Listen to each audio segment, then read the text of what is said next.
When modern man thinks of King Arthur, they might think of English militarism, or perhaps a sword in the stone, or even fey creatures like the Lady in the Lake.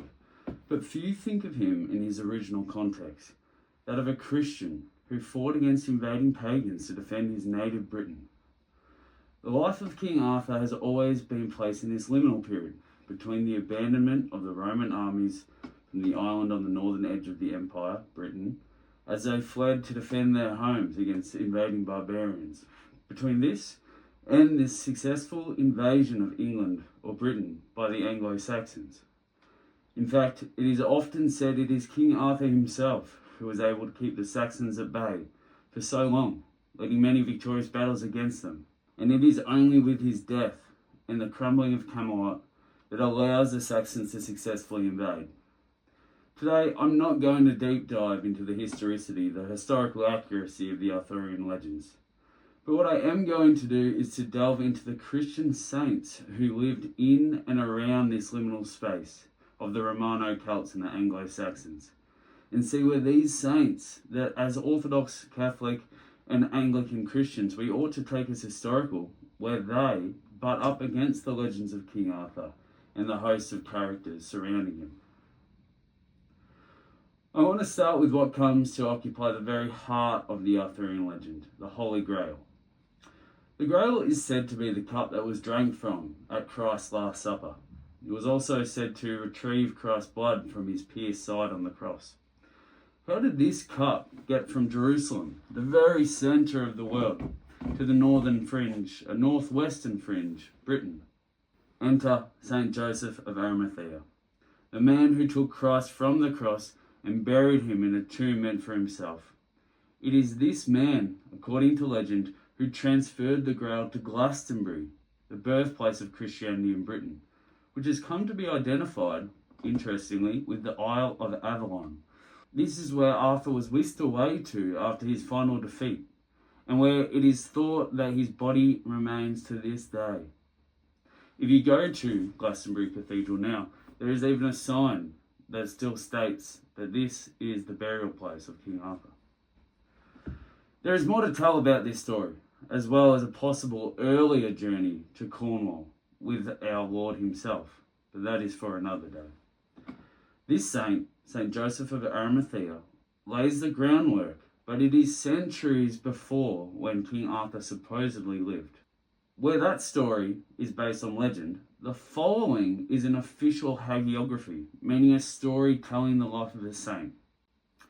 Saint Kentigern, a Welshman by birth who became the founder and patron saint of Glasgow in Scotland, was born in the early 500s, about half a century after the death of Arthur.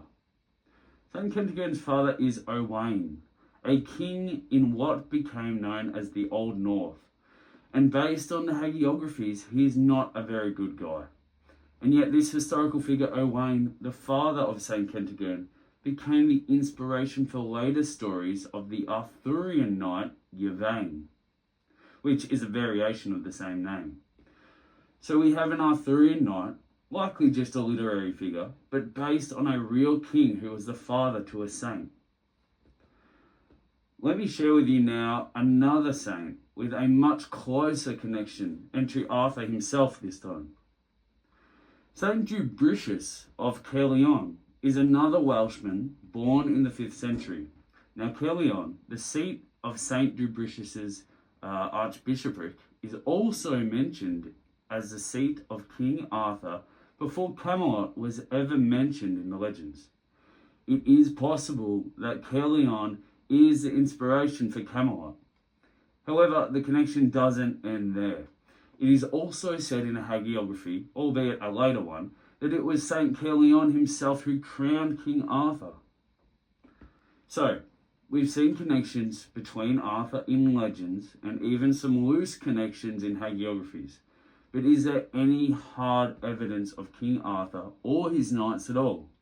Well, yes, sort of. And it's through a connection to a Christian saint. Let me explain. On the southwestern edge of Wales is a chapel carved into the bottom of a cliff. To access this chapel, you first need to drive through a Ministry of Defence gun range. This is something I did at the beginning of last year. Then it's down a set of stairs that legend says cannot be counted correctly. Then you will find yourself in the chapel of St. Govan. This chapel is damp and quiet. There is little in the way of adornment, but there is the original cell, accessible through a threshold into a fissure in the cliff. Here, the holy man first dwelt and prayed, seeking the utmost isolation. It is even said that the markings in the rock wall of the cell miraculously show the imprints of the saint's ribs. Then there is the altar, erected with the church after the passing of the saint, and it is believed that under the altar, as is customary for altars in traditional Christianity, is the body of St. Govan. Now, we know almost nothing about the saint, and when we know nothing about a historical figure, we get to delve into the wonderful world of legend.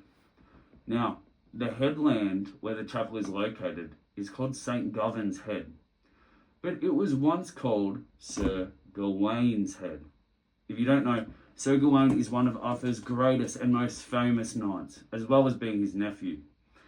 He took up the challenge against the mysterious Green Knight, seeking out his hidden chapel to receive a blow from the figure, seemingly sprung from the pagan past.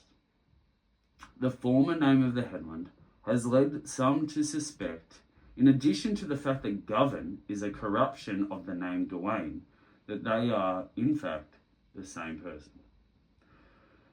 So there you have it. 4 connections between Arthurian knights and Christian saints. If you would like 4 more, please let me know. Thanks for listening.